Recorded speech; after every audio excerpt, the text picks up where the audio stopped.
بسم الله والحمد لله والصلاة والسلام على رسول الله وعلى آله وصحبه ومن والاه.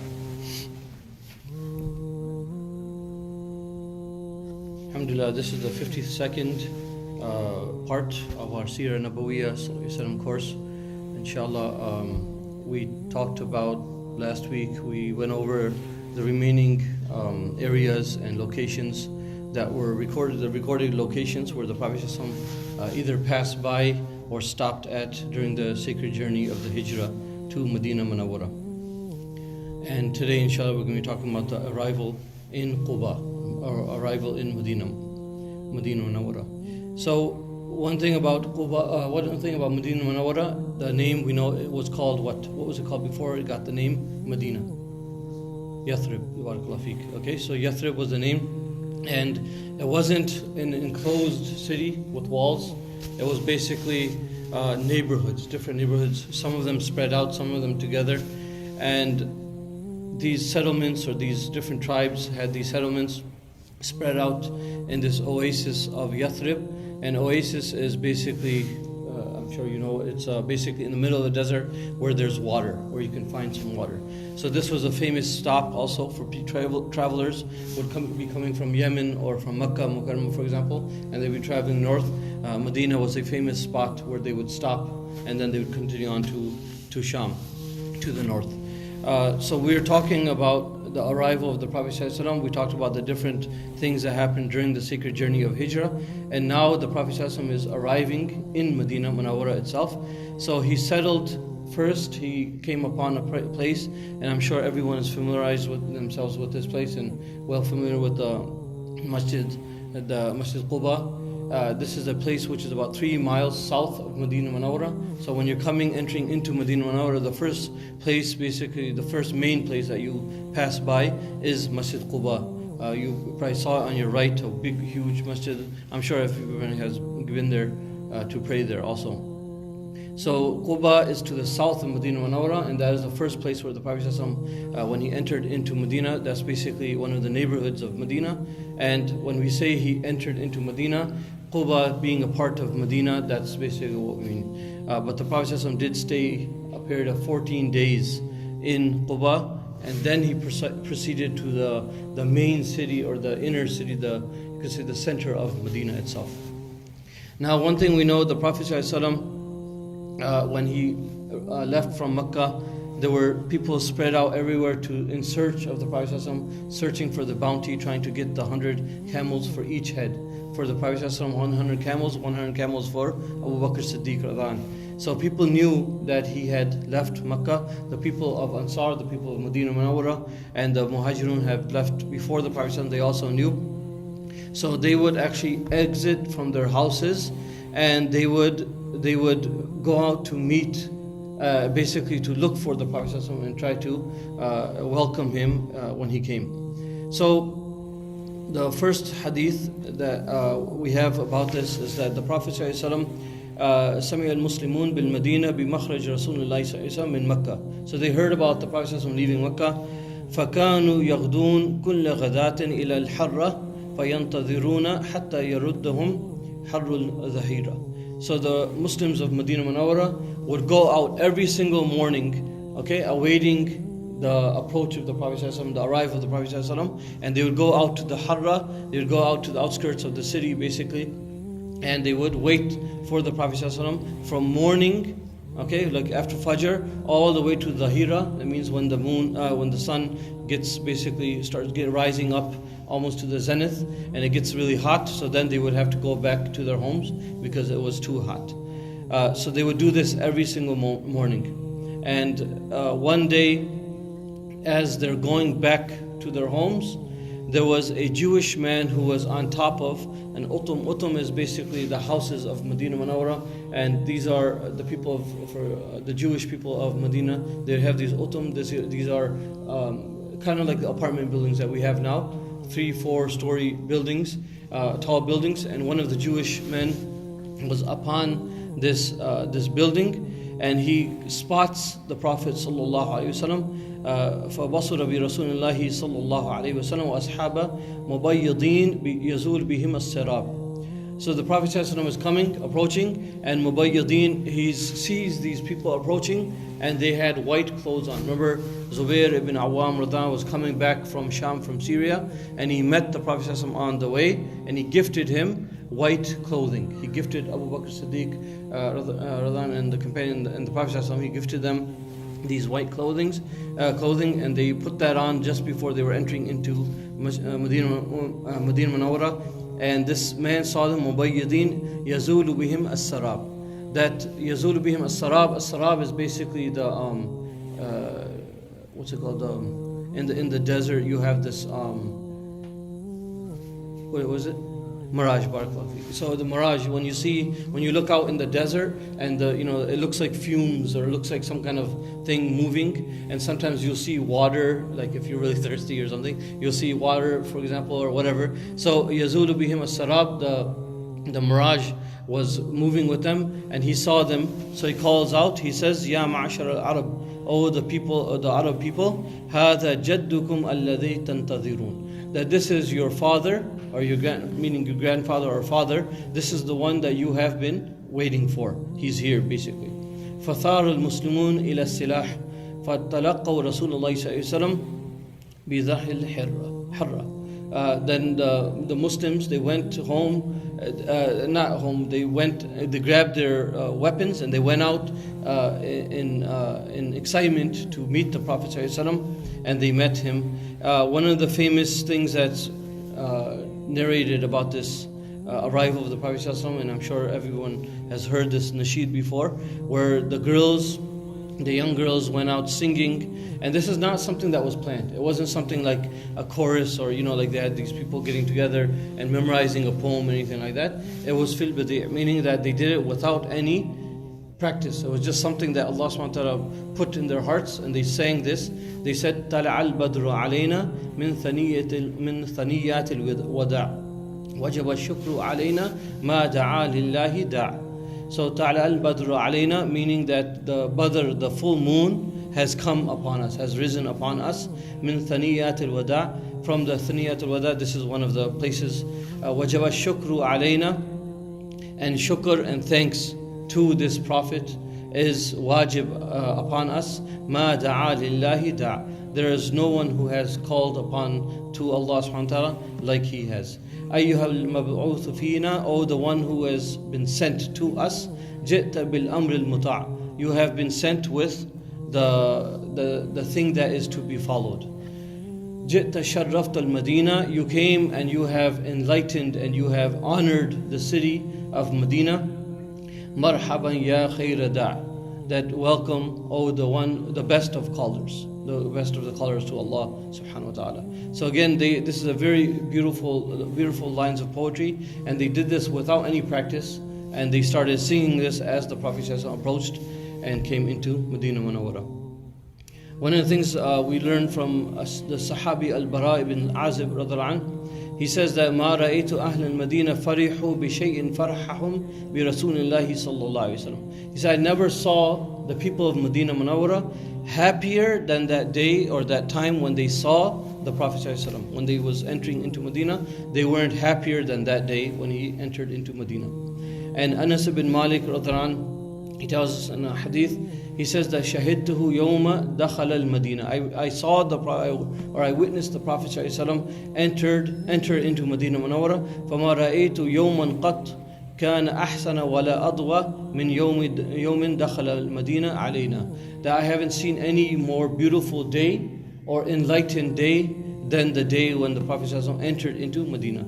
وشهدته يوم مات, and I was there as a witness when the Prophet ﷺ passed away. فما رأيت يوما قط كان أقبح ولا أظلم من يوم مات فيه صلى الله عليه وسلم. I did not see a day that was more ugly or more horrific and ugly and more dark than the day when the Prophet ﷺ passed away. And another hadith, Anas ibn Malik remembering that day when the Prophet ﷺ came into Madinah Munawwara. Remember, he was only 10 years old when he witnessed the Prophet ﷺ coming into Medina Munawwara. And he says in another hadith, لَمَّا كَانَ الْيَوْمَ الَّذِي دَخَلَ فِيهِ رَسُولُ اللَّهِ صَلَّى اللَّهُ عَلَيْهِ وسلم. So when that day came, when the Prophet ﷺ entered into Medina, أَضَاءَ مِنْهَا كُلَّ شَيْءٍ. He enlightened everything in it. Meaning everything in Medina, it was as if it was dark. Just imagine like a dark night, and then the full moon comes out. There's clouds, everything's dark, and then the clouds disappear, and the full moon is at its brightest, and everything lights up from the light of the Badr, of the full moon. So he says that everything lit up from the radiance of the Prophet ﷺ. فَلَمَّا كَانَ الْيَوْمَ الَّذِي مَاتَ فِيهِ أَظْلَمَ مِنَ الْمَدِينَةِ كُلَّ شَيْءٍ. He says that the day when the Prophet ﷺ passed away, everything became dark. Everything became dark again. Another riwayah comes, فَلَمْ أَرَى يَوْمًا أَقْبَحَ مِنْهُ فَمَا فَرَغْنَا مِنْ دَفْنِهِ حَتَّى أَنْكَرْنَا قُلُوبَنَا. He says that we had not even come back and dusted our hands off from the dust of burying the Prophet ﷺ. The ankarna qulubana. We have seen a change, a spiritual change in our hearts already, because the Prophet ﷺ has left. Now we know that the Prophet ﷺ, again and again, he's described with this radiant face, with this beautiful face. And we have Ma'bad radhiyallahu anha, during the Hijrah. I talked about how the first words that she described the Prophet ﷺ, the first words that she used to describe the Prophet ﷺ to her husband, ظاهر الوداع, that he was of handsome complexion, meaning he was beautiful, he was just extremely beautiful and handsome. So we know that the Prophet ﷺ, he was like the full moon. His face was like the full moon, he was like the Badr, and that's why they said, طَلَعَ الْبَدْرُ عَلَيْنَا, the Badr, the full moon, has come upon us.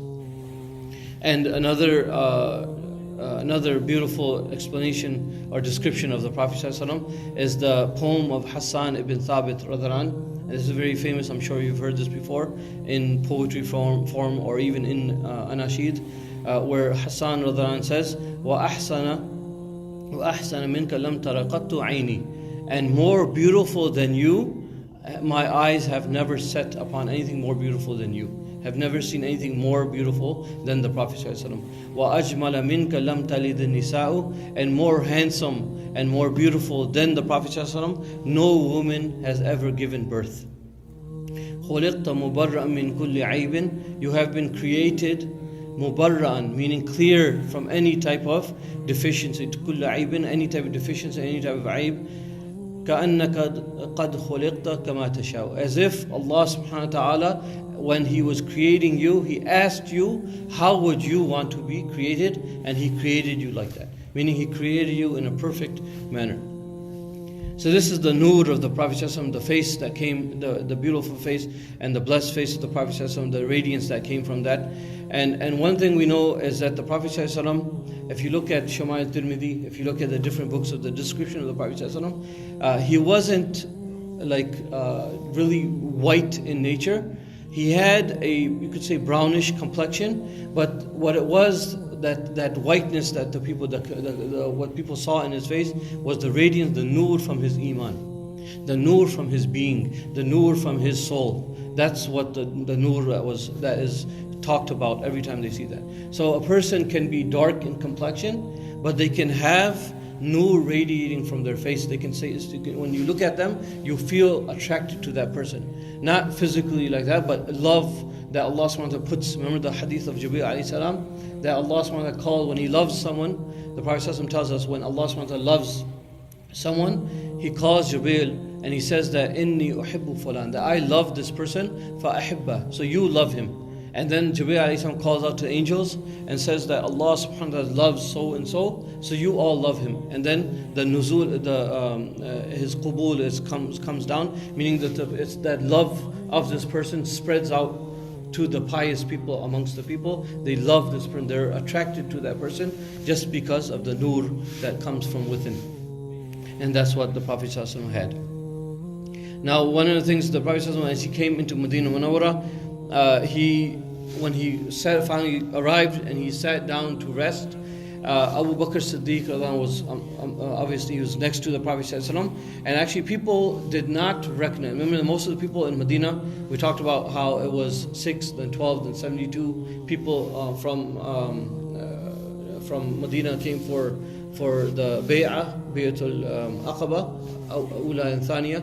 And most of the people in Medina, the people who had become Muslim, they never saw the Prophet ﷺ. So they didn't know what he looked like. So they saw that Abu Bakr he was younger than the Prophet ﷺ. He was about 2.5 years younger than the Prophet ﷺ, but he looked older. So they thought that was the Prophet ﷺ. They actually went towards him, and then they went towards them thinking that Abu Bakr is the Prophet ﷺ. But until Abu Bakr he got up and he started shading the Prophet ﷺ with his upper garment, then they realized that the Prophet ﷺ is actually that young man. And remember I talked about the hadith where I think it was Anas ibn Malik he says that Abu Bakr whenever the people when they were doing Hijrah, people were coming and they would recognize Abu Bakr because they knew him, and they said Abu Bakr Shaykhun Yu'raf.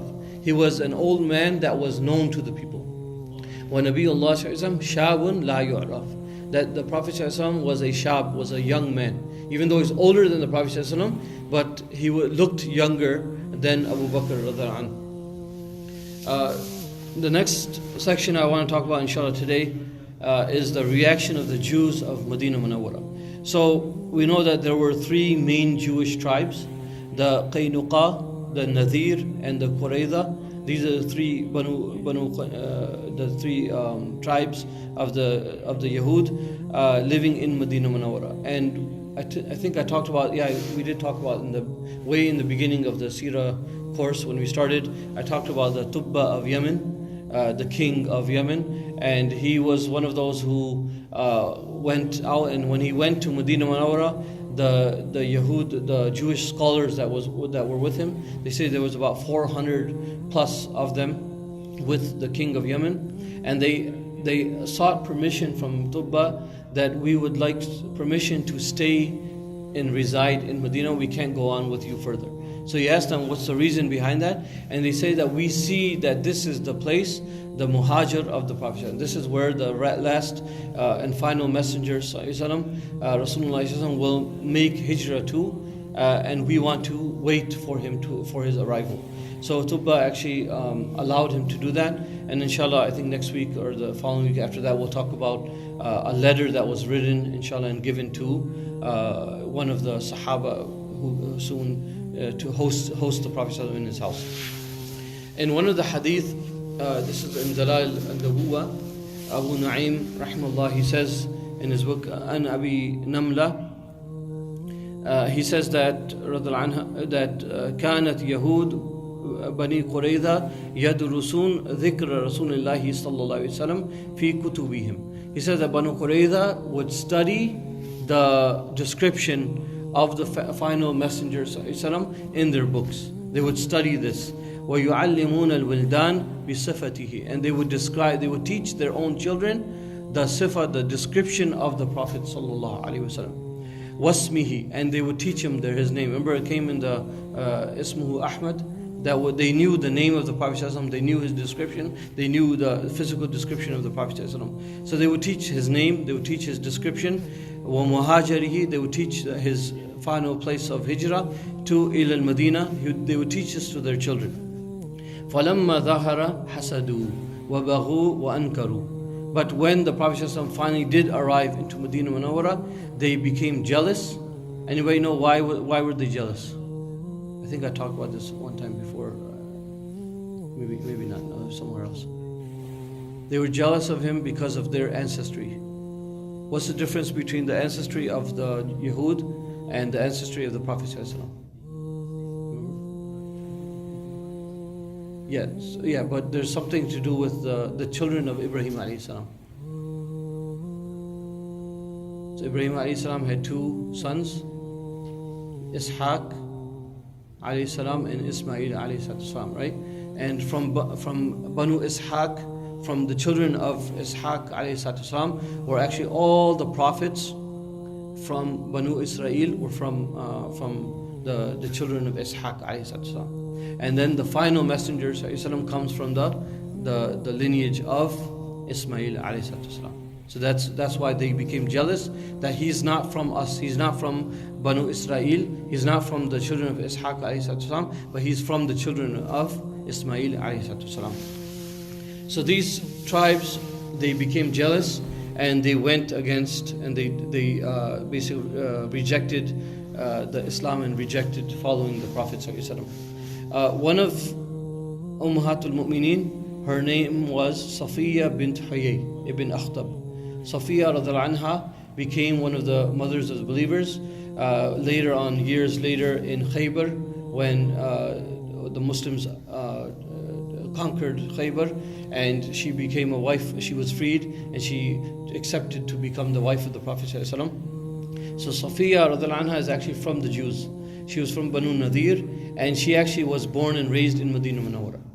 Now, she says when the Prophet ﷺ actually arrived in Medina, she was maybe 10, 12 some years old at that time, and she says that kuntu ahabba waladi abi ilayhi, that I was the most beloved of my siblings to my father, wa ila ammi abi Yasir, and to her uncle Abi Yasir. So she was the most beloved of all the children to her uncle and to her father. And she says that whenever that I would go to them, whenever I would meet them, even if there were other children around, I was the one that they would pick up because of their extreme love that they had for her. So she says that every time I would go and they would meet me, they would show this love to me. And when the Prophet فَلَمَّا قَدِمَ رَسُولُ اللَّهِ صَلَّى الْمَدِينَةِ, when the Prophet came, وَنَزَلَ بِقُبَى, and when he went to Quba, في بني عمرو بن عوف, he went to the tribe and he settled there for a few days, for 14 days.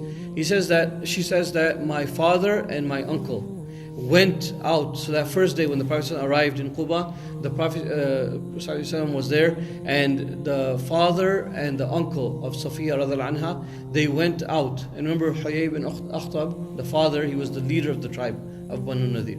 So they go out to meet this Prophet and go meet him and ask him some questions. And a lot of the groups of Jews went out actually to meet the Prophet at that time.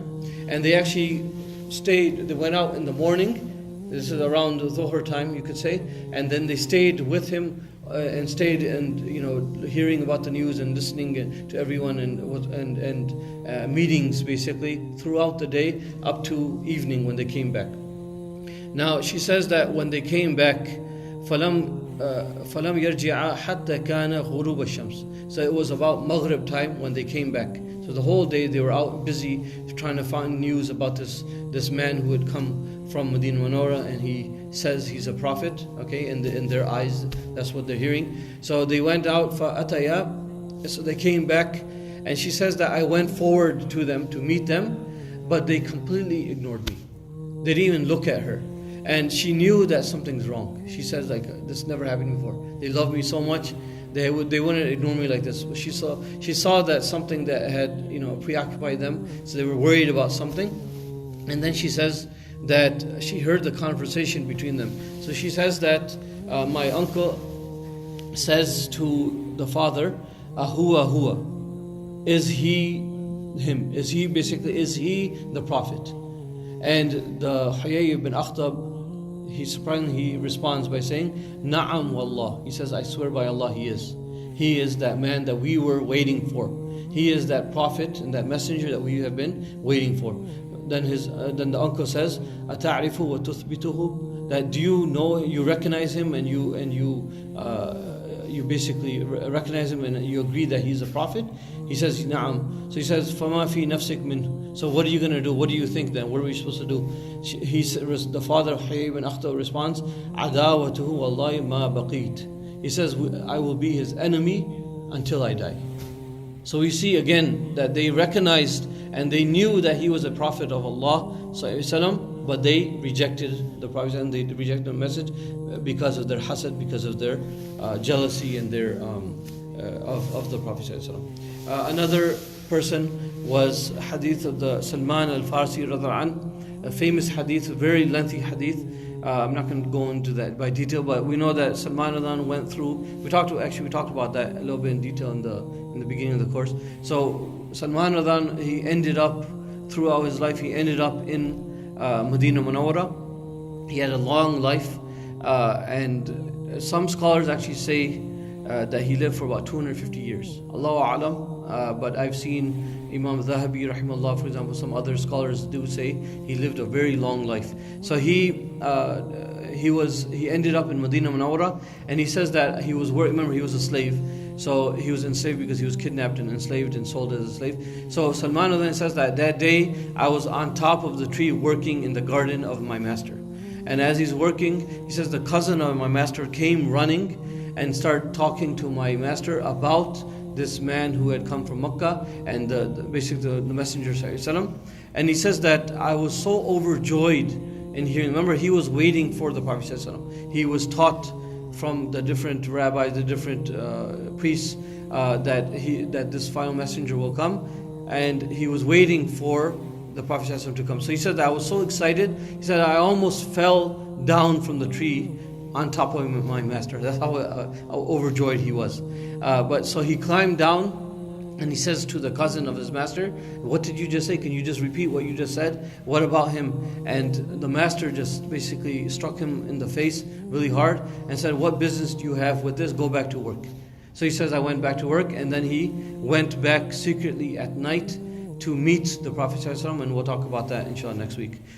So another hadith is the famous hadith of Abdullah ibn Salam radhiallahu anhu. This is a famous Jewish rabbi, and he says himself, this is a hadith of Bukhari, he says that actually there's another incident that happened before this. He says that I was also waiting for this Nabi. He heard about this Nabi approaching and coming, so he wanted to know all about it. So he says that that same day I was also upon a tree, and he said that he saw the people going forward, and he saw the people at a distance coming, the Prophet ﷺ and his caravan coming forward. So he said that he just excitedly, he just came over, he was overcome with joy, and he says Allahu Akbar, even though he wasn't Muslim, but he says Allahu Akbar, and he was so excited that his aunt, her name was Khadija, she says to him that if Musa ﷺ had arrived, you wouldn't have been so happy. So he says that, but he is a brother of Musa ﷺ, and he is a prophet. So he explained that to his aunt, and then he goes out to meet the Prophet ﷺ, and he says that the people in Jafal al-Nas qibalahu, that the people rushed towards the Prophet ﷺ. وَقِيلَ قَدْ قَدِمَ رَسُولُ اللَّهِ صَلَّى اللَّهِ وسلم. That the Prophet ﷺ has arrived. The Prophet ﷺ has arrived. فَجِئْتُ فِي النَّاسِ لِأَنظُرَ فَلَمَّا تَبَيَّنْتُ. He says that. Excuse me. He says that as soon as I went out and I saw the blessed face of the Prophet تَبَيَّنْتُ وَجْهَهُ. So he saw the blessed face of the Prophet عَرَفْتُ أَنَّ وَجْهَ لَيْسَ بِوَجْهِ كَذَّابٍ. He said, as soon as my eyes set upon the face of the Prophet ﷺ, I knew this is not a face of a liar. This is the first thing. As soon as he sees the Prophet ﷺ, this is what he feels in his heart. He says, this is not a face of a liar. And he says that the first advice of the Prophet ﷺ, the first things that he heard from the blessed mouth of the Prophet ﷺ, that فَكَانَ أَوَّلَ شَيْءٍ سَمِعْتُهُ تَكَلَّمْ. The first thing I heard the Prophet ﷺ say, أن قال يا أيها الناس أفشوا السلام وأطعموا الطعام وصلوا الأرحام وصلوا بالليل والناس نيام تدخل الجنة بالسلام. The Prophet ﷺ, again, always in the mode of da'wah. Okay, he just came after a really lengthy journey,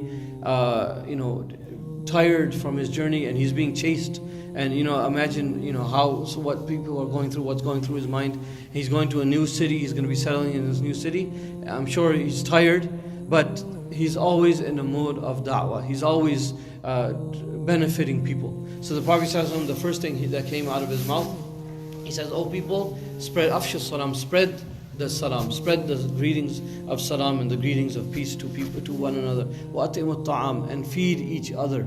Feed the poor, feed each other, give da'wah to each other, give food, send food to each other." And this is something, alhamdulillah, we see in the blessed month of Ramadan, that a lot of people try to do is send iftar to each other, send samosas and that kind of stuff, samosas and pakora and that kind of stuff, dates, sending it to each other's houses. That's something that the Prophet ﷺ always said, Atimu ta'am, feed each other. Okay, there's a lot of blessing in that. Wasilul arham, and keep the ties of kinship. Wasallu bil-layl wan-nasu niyam, and pray in the time of night when the people are sleeping. What will you get in recompense of this? Tadkhulu al-jannah bi-salam. You will enter into Jannah with peace. You will enter into with security. You will enter into Jannah. Now Abdullah ibn Salam radhiyallahu anhu, he goes on to another hadith. In Sahih Bukhari, he says, I went to the Prophet ﷺ, he became Muslim, and Abdullah ibn Salam, one thing to know about him, his name was not Abdullah, his name was actually Hussein, with a Saad, not a Sin. So we have Hussein, the son of Ali, but you have Hussein with a Saad. This is from Hisn. Hisn is like a fortress, so Hussein you could say like a small fortress. The Prophet ﷺ actually changed his name to Abdullah. So Abdullah bin Salam radhiyallahu anhu, he says, I went to the Prophet ﷺ to visit him, and he became Muslim, and then a large group of Jews were approaching to meet the Prophet ﷺ. So Abdullah bin Salam radhiyallahu anhu, he says to the Prophet ﷺ that let me go hide in the room, in a back room, and let's see what these people have to say about me. Ask them what they have to say about me. So the Prophet ﷺ does that. He asks this group of Jews that what do you have to say about Abdullah bin Salam? They say that he is our leader and the son of our leader, and he is the best amongst us and the son of the best amongst us, meaning that they had nothing but good to say about Abdullah ibn Salam. Abdullah ibn Salam at that queue, he comes out and he's saying, Ashhadu an la ilaha illallah wa ashhadu anna Muhammadan Rasulullah. He says that I bear witness, he says the Shahada in front of them. As soon as he says that, he tells them that why don't you accept, this is the final prophet that we have been waiting for, so become Muslim. And they said right there that you were the worst amongst us and the son of the worst. And they start swearing at him and they said that we'll never follow you. So you see how they change all of a sudden because of their hasad. And a similar incident, I'll end with this inshallah. Similar incident with Mateen ibn Yamin radhiyallahu anh. He was also one of the Jewish rabbis. And he came and he hid after accepting Islam, he hid in one of the rooms, or in a back room. And a group of Jews came to meet the Prophet ﷺ, and the Prophet ﷺ asked them, what do you say about this person? He says to them that why don't you accept Islam, and why don't you appoint someone yourself to be an arbitrator and choose a person, and then whatever he says goes. Basically, you accept whatever he says, and they actually themselves choose Mateen radhiyallahu anh as their leader because they knew he was one of the Jewish rabbis. So they said that we choose him as our arbitrator. Whatever he says goes. We'll listen to whatever he decides. So let's call him and ask him what he says about you. And the Prophet ﷺ calls him out, and he comes out of the room and he says the Shahada, he says, I have accepted Islam, why don't you also accept Islam? And they reject him right away. Even though they themselves said we will follow whatever he has to say, but they reject that.